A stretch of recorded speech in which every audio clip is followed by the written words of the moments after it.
It is 25 degrees out. It's 6:30 right now in the morning on Saturday. It's about 34 degrees in here. And I'm starting to get a little bit cold in the sleeping bag. And it's okay, and I'm sure for most people it would be fine, but I'm gonna turn the heat on.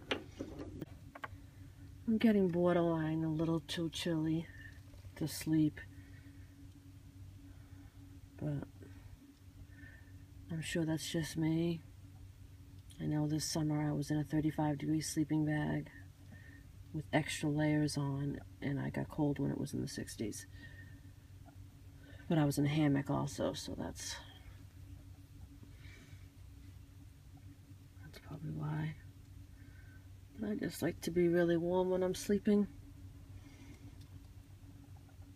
So I'm gonna get it warmed up in here, and I did wake up in the night and turn it on for a few minutes, and then I actually fell asleep with it on, unfortunately. So then I don't know how long it was on for, but I'm gonna try moving it over there, further away where it's a little safer, and try to sleep with it on for a little while and see what happens. I only have one window open in the front, the driver's side window. I opened about ½ an inch. I wanted to see if that was enough ventilation. And I had it on for about 5 minutes last night. The carbon monoxide detector said 12. You can actually see my breath. See it? That's weird to sleep where you can see your breath. I did think of something that I already had to put here. This is just a yoga mat. You know, one of those exercise mats. So I put that there with the Reflectix. So I'm hoping that'll help. Something that I had in the car anyway for when I do yoga. So it could just be a handy way to handy place to keep it. The heater's been on a few minutes. It's about 36, 37. I can't see my breath anymore. That's something. I did also wear a hat to bed. You know, it kind of slides off though when you're sleeping. You're just making a funny noise. You hear that? Maybe that means that the propane's running out. I've had the same tank in there since I got it. Of course, I've only been running it off and on, but I'm sure it uses a little extra when you start it so much.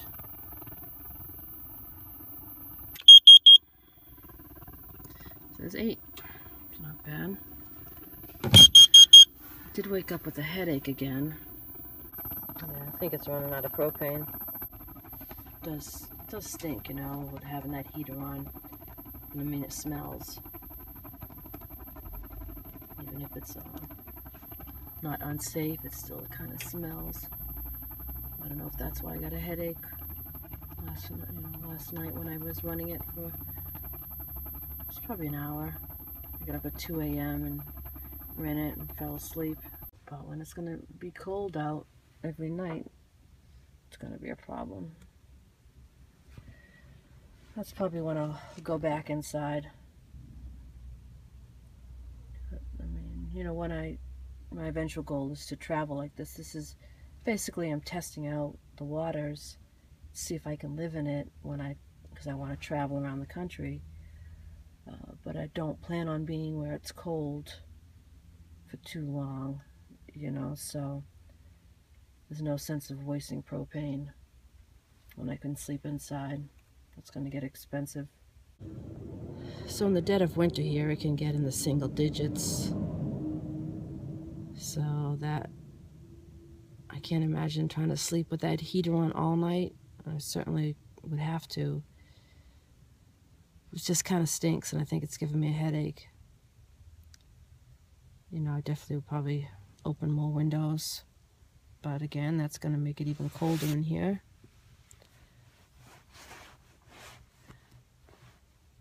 So I probably won't sleep out here when it's that cold. you know, unless I'm traveling or it's a snowstorm or something and want to stay close to work. I'm curious to see how other people would find this sleeping bag when it got really cold. I don't know why it gets so cold at night. Let me show you what I ordered. I was talking about something for the roof of the van. This is Scoots USA Pit Posse adjustable cargo net. So it looks like it's rope. And these hooks can be moved along the net. So it doesn't look like it's too stretchy. Let me give you the measurements. It expands from 16 by 16 inches to 48 by 48. So I guess obviously it is stretchy. So it was $7.99 plus $8.50 shipping. So there's 3 hooks. So I'm thinking I can put one on that handle, one on that, and then maybe somehow hook it in here or on the strap or something. No, it'd be too low. And then I have the same thing over here. That handle, that handle. Ugh, I don't know what to do here. Maybe I could even get it up in there or get it up in here. I don't know. I will make it work. So this looks kind of cool. I don't know if any of you have ever used anything like this. It's a Black & Decker professional power station. It's got 4 stars out of 104 reviews. $112. So you can charge up things. It has a USB port, a couple outlets, some 12-volt outlets. I guess the question is, how long will it really last? I think you have to plug it into an outlet to charge it back up again. It's too bad you couldn't charge it up through your 12-volt when you were driving. Here's another one like it. 2 12 volts, 2 outlets, 1 USB, I think. They're kind of expensive though.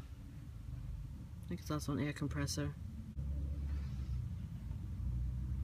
Doesn't look like it'd take up too much room. I could just keep that under the cot or somewhere. I wonder if these things are worth it. Little 12-volt saucepans. $22. The reviews say that you almost can boil water, not quite. That would be easier. I'd probably run the car whenever I was using it. Gives it more power. This is something I considered also. 12-volt electric blanket. You know, maybe I could put that over the sleeping bag if the sleeping bag doesn't turn out to be warm enough for me. $32.72. So if I wanted to use any of these appliances, these 12-volt appliances, I would definitely get one of these battery savers. So you plug the appliance into it and then the other part into the 12-volt outlet, and it automatically would shut the appliance off to leave you enough juice to start your car. But the question is, how long would these appliances really last before they were shut off? You know, is it really even worth it? Here's a 12-volt clip-on car fan. 1947. The fans that I have are battery powered or AC. So I go through a lot of batteries. One of these, but this is kind of a cool cot for anyone that's looking for one. Earth Products Jamboree Military Style Folding Cot. It's got all those little side storage bags and everything for water and everything. It's cool. Looks pretty sturdy and comfortable. And this is $65.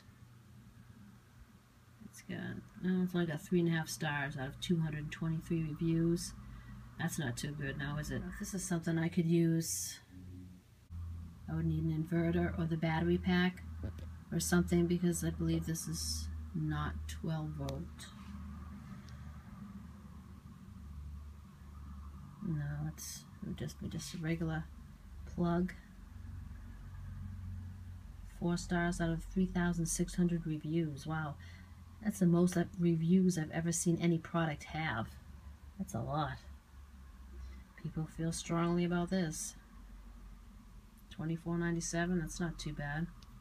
Here's a cool 12-volt cooler, 33-quart cargo cooler. There's a pop-up top. It's supposed to be better because you can open up one side at a time. 4.5 stars out of 10 reviews. That's not that many reviews. So it's 12 volt, but I guess you could also put ice in it if you needed it. But again, how long would it run? That's the question. $134. It's a lot of money to spend on a cooler that may not even run very long. There's a Rome mini folding grill. Pretty cool. It folds down pretty flat. Put a little charcoal in there and grill up stuff. I want to say Dan Travels reviewed this on his channel. I'm not sure if this was the one, but it looks pretty chintzy, but not too bad. 1916. Has anyone ever heard of this thing? Car solar powered car ventilator. It's only 3.5 stars out of 50 reviews, so it's kind of mixed. Let me show you the pictures. Put this right in the window of your car. And it's supposed to bring the hot air out. So in the summer, when you've got a cooler in there, you know, your cooler would last longer, your ice would last longer. And it's solar powered, so you don't have to be in the sun. That looks like Sparky. But you know, it's $89, which is kind of a lot to risk for something that may work like crap. I hate having to return things and ship them back out. It's kind of a pain, but I do it for that price. I got the heater back on. Hopefully it'll warm up in here. The last thing on my wish list is one of these Thermarest Neo Air X-Therm sleeping pads for camping. Ooh, expensive though, 150 bucks. Now let's look at my eBay and see what I have on there for wish list. There's something, a NutriBullet. These little blenders. Current bid right now is not focusing for some reason, but it's $37. Alright, now I know some of you guys have been doing some videos about getting laid while living in a van and having relationships. You know, and how am I going to have sex in a van type of thing. Well, I found the solution for you. This is all you need. This is a sticker, a bumper sticker. If the vans are rockin', don't come a knockin'. Remember that? I remember that when I was a kid, seeing those on vans. I don't know why Americans are so prudish when it comes to sex. You know, from what I hear in other countries, it's just like, it's part of life. If you see somebody having sex, you just keep walking and give them some privacy. But here we have to try to hide it, the fact that we're having sex. Why? It's a natural thing. I don't know why cops or anybody care if somebody's in a car having sex. If they're not hurting anybody. Obviously they have no other place to go. The hotels are too expensive, so hey, you got a van made with a bed in it. I mean, how much easier can it be? This one word of advisement. Keep your van neat, or your bedroom or anything. It's nothing more of a turn-off than going to some guy's room and it's a pigsty. You're like, ew. You know, it just reflects poorly on the guy when they don't even care about how their room looks. Makes you think they're not going to care about you or themselves. That's just my version of it.